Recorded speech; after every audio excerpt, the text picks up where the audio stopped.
오늘은 뜻밖의 은혜란 제목으로 말씀을 드립니다. 뜻밖의 이 단어는요, 우리가 생각하지 못한, 상상하지 못했던 일이나 상황이 발생할 때에 우리는 뜻밖의라고 그렇게 표현을 합니다. 뜻밖의 은혜는 무엇일까요? 하나님이 우리에게 은혜를 베푸실 때요, 우리가 생각지도 못한, 우리의 지각을 초월한 하나님의 방식으로, 하나님의 풍성함으로 우리에게 은혜를 베푸시는 경우가 많이 있다라는 거예요. 하나님은 예비하신 은혜이지만 우리 편에서 보면은 뜻밖의 은혜가 되는 것입니다. 오늘 본문을 보니까 제자들은 계획하지 않은 뜻밖의 여정을 임하게 되고요, 그 가운데 주시는 뜻밖의 은혜를 경험하게 됩니다. 이 부분 살펴보면서 우리의 삶에 펼쳐진 뜻밖의 여정 중에 주실 하나님의 뜻밖의 은혜를 우리가 함께 사모하며 또 믿음으로 나아가게 되기를 주님의 이름으로 축복합니다. 아멘. 오늘 이야기는 지난주일의 사건과 이어지고 있는데요, 이제 다시 지도를 보시면서 좀 말씀을 드리겠습니다. 오병이의 기적부터 지금 계속 이야기가 흘러가고 있는데요, 오병이의 기적은 가버나움 들판에서 일어난 겁니다. 잘 보이시는 모르겠는데 1번, 숫자 1번 적혀 있는 것이 가버나움입니다. 거기서 예수님께서는 오병이의 기적을 일으키시고 이제 제자들에게 너희가 빨리 배를 타고 건너편 벳세다로 가라라고 하셨거든요. 벳세다는 가버나움에서 2번이 보이시죠? 오른쪽, 즉 동쪽으로 조금 가면 벳세다가 있습니다. 거기가 이제 목적지였어요. 그런데 오늘 본문 53절을 보니까 여러분 그 지도 위에 말씀이 있잖아요. 같이 읽어볼까요? 시작. 건너가 게네사렛 땅에 이르러대고, 분명히 출발해서 도착할 곳은 벳세다였는데 게네사렛 어디예요? 가버나움 좀 아래쪽, 서쪽으로 아래입니다. 그러면 벳세다와 이 게네사렛은 정반대 방향이에요. 그렇죠? 분명히 벳세다로 가려고 했는데 도달한 곳은 게네사렛이었다라고 성경은 이야기를 하고 있습니다. 네, 지도는 이제 그만 보여도 될 것 같고요.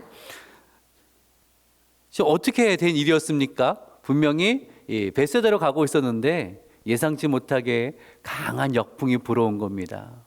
제자들이 부지런히 앞으로 가려고 노를 저었지만, 밤새 괴로이 노를 저었지만 배는 벳세다로 향하는 것이 아니라 점점 뒤로 밀려서 오히려 게네사렛 가까이로 흘러가게 되었다라는 거예요. 예수님이 제자들의 배에 오르셨습니다. 그리고 바람을 잠잠하게 하셨어요. 그 다음에 예수님께 제가 생각을 하기를, 또 많은 학자들이 추측하기를, 거기서 무리하게 제자들이 밤새 괴로이 노를 저었으니까 무리하게 벳세다로 가라고 하신 것이 아니라 가까운 게네사렛에 우리가 가자, 이렇게 말씀을 하셔서 좀 예상치 못한 뜻밖의 방문이, 뜻밖의 여정이 이루어지게 되었다라는 거죠. 사실 이 여정을 보면 제자들에게는 처음부터 이렇게 탐탁지도 않았고 또 계획대로 되지도 않았습니다. 제자들은 가버나움 들판에 계속 이 오병이의 기적을 만끽하면서 있고 싶었지만 예수님께서는 너희가 빨리 배를 타고 벳세다로 가라라고 하셨거든요. 벳세다로 가면서 그래도 벳세다 가서 그럼 이러한 일들을 하자, 나름 계획을 했을 텐데 강한 역풍으로 인하여서 벳세다가 아니라 게네사렛에 도착하게 됐던 겁니다. 이런 생각 들지 않겠습니까? 벳세다가 가려고 했던 나의 노력은 뭐야? 내가 힘들게 밤새 노를 저었는데 세상에 헛된 시간을 보낸 걸까? 이러한 생각이 들 수도 있지 않을까요? 근데 아마 제자들은 그렇게 결론에 이르지 않았을 것입니다. 왜냐하면 그 지난 밤은 그들의 계획대로 되지 않았지만, 제자들에게 있어서는 뜻밖의 여정이었지만 그 여정 가운데 깨닫게 된 귀한 은혜가 있었다라는 거예요. 뜻밖의 은혜가 있었다라는 것입니다. 그들이 무엇을 경험했습니까? 예수님이 물 위로 걸어서 오시는 것을 경험했습니다. 그들의 생각보다 예수님 훨씬 더 전능하신 하나님이신 것을 제자들은 알게 되었다라는 거예요. 만약에 거센 풍랑이 없었더라면, 만약에 모든 것이 제자들의 계획대로 다 진행이 되었더라면 경험하지 못할 예수님의 권능을 그들은 경험을 했다라는 거죠. 이를 통해서 아마 제자들의 믿음은 더욱 성장하게 되었을 것입니다. 특별히 베드로가 한 일을 아시죠? 예수님께서 걸어오실 때 제자들은 유령이다라고 소리쳤는데 예수님께서 안심해라, 나야, 나라고 이렇게 말씀을 하시잖아요. 그러자 베드로가 뭐라고 얘기합니까? 주님이시거든 나로 명하사 물 위로 걷게 해 주십시오. 참 엉뚱한 사람입니다. 거기서 그런 말을 다 하고요. 그러자 예수님께서 그래, 그러면 와라라고 하시니까 베드로가 참 용감한 사람이에요. 여전히 거센 바람이 불고 있고 파도가 출렁이고 있는데 베드로가 용감하게 배 밖으로 갑니다. 그리고 실제로 걷죠. 물론 중간에 두려워서 빠지긴 했지만 실제로 물 위를 걸은 사람입니다. 그런 놀라운 경험을 했습니다. 그러면 사람이 물 위로 걸을 수 있게 누가 상상이나 하겠습니까? 제가 어릴 때에 누군가 그런 말 하더라고요. 물 위로 걸을 방법이 있다. 어떤 방법이 물어봤더니 한쪽 다리가 빠지기 전에 재빨리 다른 발을 내딛으면 물 위로 걸을 수 있는 거 아니냐. 전 또 실험을 또 했습니다. 그거를 아무리 해봐도 안 돼요. 그렇죠? 누가 물 위를 중력의 힘을 거스르면 물 위를 걸을 수가 있겠습니까? 그런데요, 우리 하나님은 필요하면 중력의 법칙을 깨뜨리시고 물 위를 걷게 하시는 놀라운 하나님이신 것을 제자들과 베드로는 경험할 수 있었다라는 거죠. 제가 좋아하는 복음서 중에 이런 가사가 있습니다. 내가 겪는 시험이 어렵고 힘겨워도 내 주님보다 크지 않네. 내 앞에 바다가 갈라지지 않으면 주가 나로 바다 위로 걷게 하리. 나는 믿네라는 복음성에 있는 가사입니다. 내가 원치 않은 계획하는 시험이 왔을 때 내가 깨닫게 되는 것은 내 주님이 더 크시다는 겁니다. 내 앞에 바다가 가로막고 있어요. 아무리 노력해도 그 문제가 해결되지가 않습니다. 큰 바다와 같은 문제입니다. 근데요, 그 가운데 무엇을 경험하게 됩니까? 나로 바다 위로 걸어가게 하시는 하나님의 능력을 경험하게 된다라는 거죠. 그것이 바로 우리에게 주어지는 뜻밖의 은혜라는 겁니다. 그래서 오늘 본문은 우리에게 참 귀한 교훈을 하나 주고 있습니다. 같이 한번 읽어볼까요? 시작. 뜻밖의 여정에 뜻밖의 은혜가 있습니다.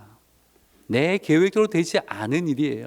나로 보는 뜻밖의 여정인데 거기에 뜻밖의 은혜가 예비되어져 있다라는 겁니다. 제가 이것을 참 깊게 경험한 체험이 있는데요. 대학교 1학년 때 이제 낙도 사역, 섬 오지 사역을 하는 그 낙도 사역을 참가한 적이 있습니다. 서울 사당동에 총칭대학교 모여서 밤에 뜨겁게 예배하고 기도한 이후에 이제 각자 배정된 버스를 타고 가는 겁니다. 제가 들어간 팀이 배정받은 곳은 완도에서 배를 타고 한 1시간 넘게 가야 되는 그러한 섬이었거든요. 아침 배를 타야 되니까 밤새 버스를 타고 이제 완도까지 갔습니다. 따뜻한 국밥 한 그릇 먹고 완도 여객선 터미널에 갔는데 그날 기상이 좋지 않아서 그 섬에는 배가 가지 않는다라는 거예요. 그럼 언제 재개됩니까? 모른다는 거예요. 내일 될지 모레 될지 모르겠다라는 거예요.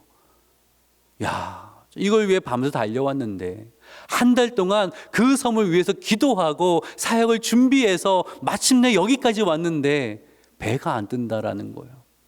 얼마나 허탈합니까? 소위 요즘 말로 멘붕에 빠지는 다 그런 시기였는데 이제 팀장이 사역본부에 전화를 했습니다.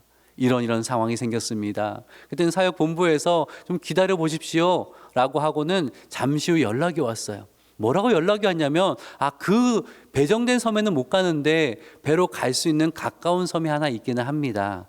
한 번도 선교팀이 들어가지 않았던 섬입니다.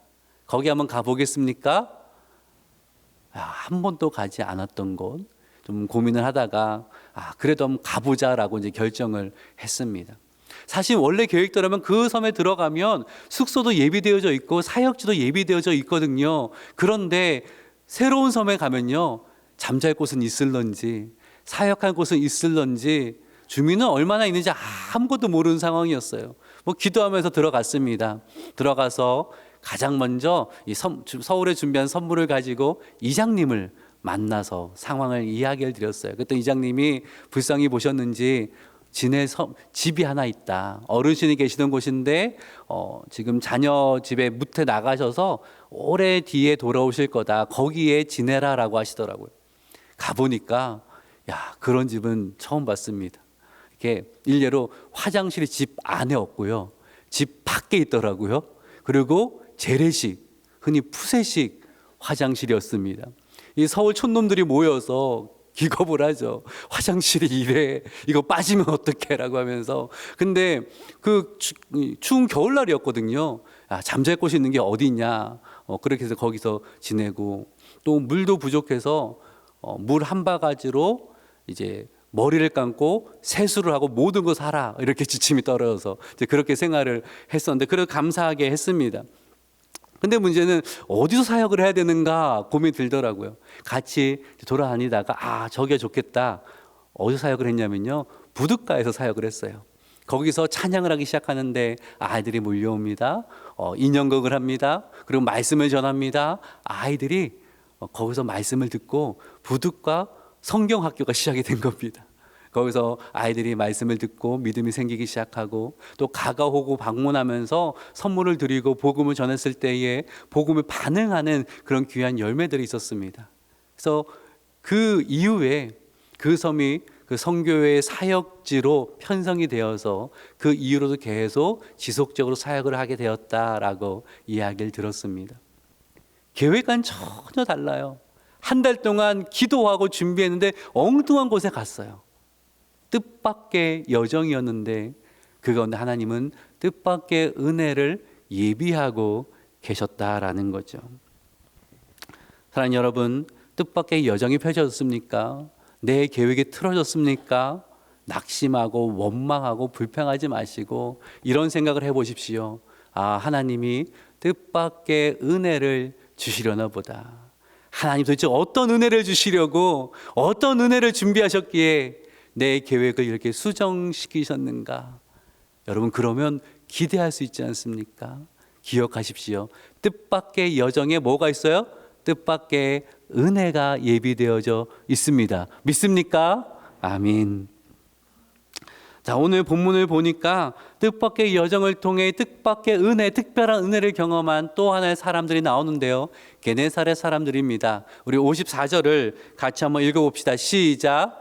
배에서 내리니 사람들이 곧 예수신 줄을 알고. 자, 마가가 어떻게 기록을 하고 있냐면 게네사렛 사람들이 예수신 줄 알았다라고 하고 있어요. 왜 이 표현을 하고 있냐면 바로 전에 있는 사건과 대조하고 있는 겁니다. 어떤 일이 있었어요? 그 예수님께서 물 위로 걸어오실 때 제자들이 예수신 줄 알고? 아니요, 알지 못하였어요. 유령이라 소리쳤잖아요.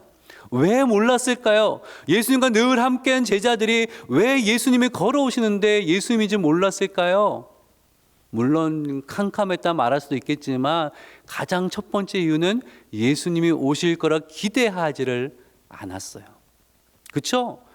이 새벽에 배도 없는데 거센 바람이 몰아치고 있는데 예수님 못 오실 거야. 그들은 전혀 예수님의 오심을 기대하지 않았기 때문에 예수님이 오셔도 알지 못했어요. 예수님은 맞을 준비가 되어 있지를 않았어요. 그런데 마가는 지금 게네사렛 사람들은 달랐다라고 말하고 있는 거예요. 그들은 알았다라는 거예요. 물론 실제로 예수님이 오실 것을 안 것은 아니에요. 그렇잖아요. 뜻밖의 방문이었습니다. 그런데 그들은 알았다라는 것은 그들은 예수님이 오실 것을 간절히 소망하고 기다리고 있었다라는 거예요. 가버나움에서 놀라운 일 역사하신 그 예수님께서 우리 마을에 오셔서 풍성한 은혜를 부어주시기를 그들은 기다리고 또 기다리고 있었다라는 거예요. 그들의 마음이 준비되어져 있었기 때문에 예수님이 오셨을 때에 그들은 예수님인 줄 알고 예수님께 나왔음을 마가는 이야기하고 있는 것입니다. 여러분 어떠십니까? 예수님이 뜻밖의 오신다면, 내가 생각지 못한 그때 예수님이 오시더라도 여러분은 예수님 맞을 준비가 되셨습니까? 뜻밖의 주님 앞에 서게 된다 할지라도 여러분은 예수님을 맞이할 하나님 앞에 설 그 준비를 여러분은 해 놓으셨습니까? 오늘 예배는 어떠합니까? 우리가 같은 장소에서 같은 시간에 함께 예배하고 있습니다. 그런데요, 예배에 누리는 은혜는 다 다릅니다. 다 다릅니다. 어떤 분은 예배 중에 나를 찾아오셔서 나에게 말씀하시고 나를 만져주시면 나를 치유하시는 하나님의 놀라운 은혜를 경험합니다. 예배의 감격을 누립니다. 근데 어떤 분은 그저 앉아있다만 돌아갑니다. 그저 또 하나의 예배일 뿐 아무런 감흥 없이 그렇게 댁으로 돌아가신 분도 있다라는 거예요. 왜 그런 차이가 나는 거예요? 성경 말씀 보니까 잠언 8장 17절은 이렇게 말씀을 합니다. 같이 읽어볼까요? 시작. 나의 사랑을 입으며 나를 간절히 찾는 자가 나를 만날 것이니라. 아멘. 예레미야 29장 13절의 말씀도 같이 읽어볼까요? 시작. 너희가 온 마음으로 나를 구하면 나를 찾을 것이요 나를 만나리라. 아멘. 뭐의 차이입니까? 마음의 차이입니다. 간절함의 차이입니다. 하나님의 임재를 찾아오시면 소망하는 자와 아무런 기대 없이 오는 자는 다르다라는 거예요. 같은 장소에 앉아있고 같은 찬송을 하고 함께 기도하고 같은 설교자의 같은 말씀을 듣고 있지만 하나님은 간절히 사모하며 나온 자와 아무런 사모함 없이 준비됨 없이 나온 사람은요, 그 받는 은혜가 다르다는 것입니다. 사모하며 나온 자에게 주시는 특별한 은혜가 있다라는 거예요. 내 기대를 초월하는, 내 지각을 초월하는 뜻밖의 주어지는 하나님의 놀라운 은혜가 있다라는 것입니다. 그 은혜를 사모하시기를 주님의 이름으로 부탁드립니다. 아멘. 제가 이 설교를 준비하면서 많은 예배에 많은 은혜를 누렸지만 특별히 생각나는 예배의 순간이 있었습니다. 참 저희는 개인적으로 힘들었던 시간이에요. 제 아버지가 이제 3년 반에 돌아가셨는데, 친부는 돌이 되기 전에 돌아가셨지만 저를 키워주신 아버지가 3년 반 정도 전에 이제 돌아가셨는데, 장례를 마친 날이 금요일이었어요. 참 마음이 힘들었는데 저녁에는 금요 기도회 예배에 참석을 했습니다. 다들 힘든데 왜 왔냐, 좀 집에서 쉬지라고 말씀들을 하셨는데 하나님 은혜가 너무나 필요했어. 너무나 힘이 들어서 그 예배 참석해서 뒷자리에 딱 앉았는데 눈물이 계속 나는 거예요. 그 기도회를 하고 있으면 마치는 순간까지 계속 눈물이 나는 거예요. 서러워서 슬퍼서 난 눈물이 아니라 하나님의 위로하심이 너무나 감사해서, 하나님 위로하심이 10년 가운데 이렇게 쭉 채워지니까, 사실 아버지가 돌아간 그 느낌 아시죠? 그 마음 아시죠? 그 마음 가운데 큰 기둥이 빠져나간 느낌이었어요. 뽑혀버린 느낌이었어요. 근데 그 빈자리를 하나님의 사랑으로 위로하심으로 채워주시는, 너무 감사해서 계속 눈물이 나더라고요. 그런 예배의 시간, 그날 찬양이 뭐였는지, 그날 말씀이 뭐였는지는 생각이 안 나요. 근데 하나님의 만져주심은 생생하게 기억이 나요. 마틴 로이 존스가 그런 말을 했거든요. 인간이 경험할 수 있는 최고의 황홀한 로맨스는 예배 가운데 있다라는 거예요. 예배는 최고의 황홀한 로맨스다라고 얘기를 했는데 정말 그래요. 그 예배 가운데 하나님이 나를 너무나 황홀한 하나님의 사랑의 손길을 경험하게 된다라는 거예요. 저는 오늘 예배가 우리 모두에게 그런 예배가 됐으면 좋겠습니다. 그저 한 번 지나가는, 또 한 번 오는 그 예배가 아니라 평생에 잊을 수 없는 하나님의 만져주신과 하나님의 위로하심과 하나님의 세임을 얻게 되어지는, 하나님의 치유가 경험되어지는 그런 예배 되기를 주님의 이름으로 축복합니다. 여러분 예배 나오실 때 그 갈망을 가지고 나오십시오. 오늘 팔복동에 신천지 도마 본부가 있잖아요. 거기에 그동안 지금 난리 났을 거예요. 왜냐하면 오늘 12시 집회가 있는데 이만희 총장이 강사로 되어 있더라고요. 아마 신천지 신도들 각지에서 모여들 것입니다. 이만희 총장님이 왔으니 기대하고 소망하며 갈급함으로 모였을 거예요. 근데 우리는 알고 있잖아요. 그가 말하는 것이 가짜라는 거, 그는 가짜 구원자라는 거 우리는 알고 있어요. 우리는 진짜를 알고 모였어요. 나를 창조하신 하나님, 나를 구원하신 하나님을 예배하기 위해 모였어요. 근데 우리의 그 간절함을 잃어버릴 때가 얼마나 많이 있습니까? 창조주 하나님께 예배하기 위해 모였는데 아무런 기대 없이, 아무런 소망 없이, 아무런 마음의 준비 없이 그저 앉았다가 돌아가는 일들이 우리에게 반복되고 있지 않습니까? 사랑하는 여러분, 간절함 나올 때에 하나님의 특별한 은혜가 있다는 사실 꼭 기억하시기를 바랍니다. 이 은혜를 경험하기를 바랍니다. 오늘 예배 시간 통하여서 예수 만난 은혜를, 기쁨을 누리시는 저와 여러분 되시기를 주님의 이름으로 축복합니다. 아멘. 오늘 본문을 보니까 그 만남의 은혜를 아는 사람이 하는 일이 있는데요, 나만 그 은혜 누리는 것이 아니라 내 주변 다른 사람들도 그 은혜의 현장으로 데려오는 것입니다. 55절의 말씀을 같이 한번 읽어볼게요. 시작. 그 온 지방으로 달려 돌아다니며 예수께서 어디 계시다는 말을 듣는 대로 병든 자를 침상째로 메고 나오니, 사람들이 얼마나 바빠요? 달려 돌아다녔대요. 뛰어다녔대요. 왜 뛰어다녀요? 마음이 급한 거예요. 오늘 예수님을 만나고 예수의 은혜를 경험하게 되니까 마음이 급하니까 달려가는 거예요. 달려가서 예수님이 오셨습니다. 예수님을 만나셔야 됩니다. 나와 함께 갑시다. 그렇게 이야기를 했다라는 거예요. 오늘 만나야 되니까. 왜 오늘 만나야 돼요? 내일은 기약할 수가 없잖아요. 내일 어떤 일이 생길는지 기약할 수가 없잖아요. 내일 이 사람이 주님을 만날 수 있을런지, 그 기회가 주어질런지 기약할 수 없으니까 오늘 만나야 됩니다. 오늘 기회가 왔습니다. 오늘 힘써 달뛰며 증거한 이들의 모습을 우리는 보게 된다라는 거예요. 게네사렛이요, 부유한 동네였어요.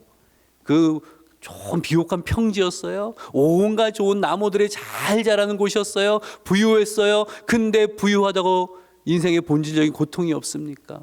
사람마다 사연이 있고 눈물이 있고 고통이 있잖아요. 그것을 보면서, 그것을 아니까 나는 해결해 줄 수 없지만 주님 만나면 주님이 해결해 줄 겁니다. 주님 만나면 당신 기쁨을 누릴 수 있을 것입니다 라는 그 확신을 가지고 그렇게 뛰어다녔다라는 거예요. 2주 총동원 전도 주일이죠. 이번 기회에 전하셔야 돼요. 이번 기회에 초청하셔야 돼요. 이번엔 좀 내가 준비가 안 돼서, 내가 좀 상황이 힘들어서 다음에 할게요. 그 다음을 기약할 수 있습니까? 우리는 내일을 알 수 없는 사람인데 그 다음을 어떻게 우리가 알 수 있어요? 오늘 기회가 주어질 때에 오늘 전하고 오늘 초청해야 된다라는 거예요. 지난주에 광고 드렸지만 이 태신자주 선물 수제 비누를 잘 만들어서 그것을 3,000원에 신청한 분들에게 이게 판매를 하고 있는데 많은 분들이 신청하셨어요. 그래서 많이 남아있지 않아요. 그래서 오늘까지 신청 받으니까 꼭 이렇게 신청하시면, 오늘까지 신청하시면 다 어떻게든 제공을 한다고 하니까 신청을 하시면 좋을 것 같아요. 하셔서 초청장과 함께 전달하세요. 이거 갖고 마음이 열릴까? 그건 하나님이 하실 일이에요. 하나님이 하실 일이에요. 하나님의 뜻밖의 은혜가 있어요. 안 될 것 같은데 하나님의 뜻밖의 은혜가 있다라는 거예요. 우리는 그 은혜를 기대함으로 순종해야 된다는 거예요. 56절 보니까 침상채로 들고 데려왔대요. 침상채로. 왜요? 이 사람이 혼자는 안 되니까 내가 수고해서 들고 오는 겁니다. 이 사람이 예수 만나서 구원받고 이 사람이 치유받을 수만 있다면 내가 대가를 지불하겠습니다. 그렇게 오는 거예요. 마가복음 2장에 중풍병자를 침상째로 메고 온 친구들이 있죠. 네 사람이 있잖아요. 사람이 너무 많이 모여서 집 안으로 들어갈 수 없으니까 어떻게 했어요? 지붕 위로 올라가서 지붕을 뜯습니다. 그리고 내려요. 사람들이 놀라죠. 뭐 저런 무례한 사람 다 있냐? 아마 비난을 받았을지도 모릅니다. 그리고 지붕 수리비도 줬을 거고 거기에 더 얹어서 죄송하다고 아마 배로 그렇게 보상을 했을 수도 있습니다. 그래도 괜찮다라는 거예요. 이 한 사람이 내 친구가 예수 만나서 구원받고 그가 온전해질 수 있다면 괜찮다라는 거예요. 내가 희생할 수 있다라는 거예요. 내가 기꺼이 대가를 치를 수 있다라는 거예요. 예수님이 누구의 믿음을 보시고 그 중풍병자를 구원하시고 일으키셨습니까? 그들의 믿음을 보시고, 중풍병자의 믿음이 아니라 그들의 믿음을 보시고, 나의 대신자가, 나의 가족이 전혀 마음이 움직일 것 같지 않고 그 틈이 보이지 않습니까? 그래도 우리는 기도해야 됩니다. 그래도 복음을 증거해야 됩니다. 그래도 초청해야 됩니다. 하나님이 우리의, 여러분의 믿음을 보시고 뜻밖의 구원의 은총을 베풀어 주실 줄로 믿으시기를 바랍니다. 아멘. 유명한 전도자 빌리 그레임이 있잖아요. 한국에서 전도 집회를 할 때에 기자회견을 했어요. 기자들이 물어봐요. 당신들 수없이 많은 돈과 경비를 들여서 이 전도 집회를 하고 있는데 과연 그만한 가치가 있는 겁니까? 차라리 이 구호단체 봉사기관에 기부하는 건 나은 거 아닙니까? 그때 빌리 그램이 이렇게 답을 했습니다. 만약 이 전도대에서 한 사람이라도 구원을 얻는다면 모든 비용을 들인 충분한 가치가 있습니다. 왜냐하면 그 한 사람은 온 세상보다 귀하기 때문입니다. 그것이 하나님의 마음 아닙니까? 한 사람은 온 천하보다 가치 있다라고 하셨습니다. 그 한 사람을 구원하기 위하여서 우리가 눈물을 흘리고 우리가 희생하고 우리가 노력하고 정성을 기울이는 그 모든 것은 낭비가 아니라 하나님 앞에 너무나 귀하고 기쁜 일이라는 거예요. 다니엘서 12장 3절은 이렇게 말씀합니다. 같이 읽어볼 거예요. 시작. 많은 사람을 옳은 대로 돌아오게 한 자는 별과 같이 영원토록 빛나리라. 하나님이 그 일을 얼마나 기뻐하시면 별과 같이 영원토록 빛날 것이다 라고 말씀하고 있다라는 거예요. 영혼을 위한 기도, 영혼 구원을 위한 섬김과 애씀, 희생은요, 하늘의 별과 같이 빛나는 존귀한 일이라는 것을 꼭 기억하시기를 바랍니다. 287장에 이런 가사가 있죠. 예수 앞에 나오면 죄사함 받으며 주의 품에 안겨 편히 쉬리라. 예수 앞에 나와서 은총을 받으며 마음에 기쁨 넘쳐 감사하리라. 우리 주만 믿으면 모두 구원 얻으며 영생 복락 면류관 확실히 받겠네. 예수 앞에 나오기만 하면, 예수 앞에 나오기만 하면 죄사함을 받을 것이고 안식을 누릴 것이고 은총을 누릴 것이고 기쁨을 누릴 것이며 구원받을 것이며 영생 복락 면류관을 얻게 된 것을 우리가 믿지 않습니까? 예수 앞에 나오면 되기 때문에 우리는 기도하고 초청하고 나아가는 것입니다. 아무런 내 안에 큰 문제가 있다 할지라도, 괴로움이 있다 할지라도 예수 앞에 나오면 되기에, 예수 앞에 나오면 주님께서 받아주시고 주님께서 치유하실 것을 믿기 때문에 우리는 그 간절한 마음으로 예수 앞에 나아가는 것입니다. 사랑하는 여러분, 어떠한 문제 가운데 있습니까? 예수 앞에 나오면 됩니다. 예수 나오면 주님이 받으시고 주님이 해결해 주실 줄로 믿으시기를 주의 이름으로 축복합니다. 아멘. 마지막으로 56절 말씀 읽고 설교를 마칠 텐데요. 우리 56절 같이 읽겠습니다. 시작.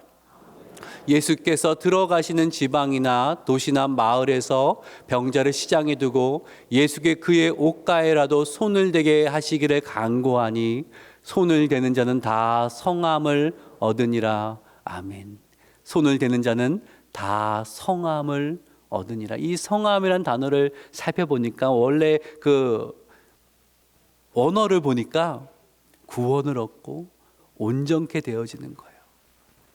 믿음으로 손을 내민 자에게는 예수님의 구원과 온전케 됨의 은총이 다 부어졌다라는 것입니다.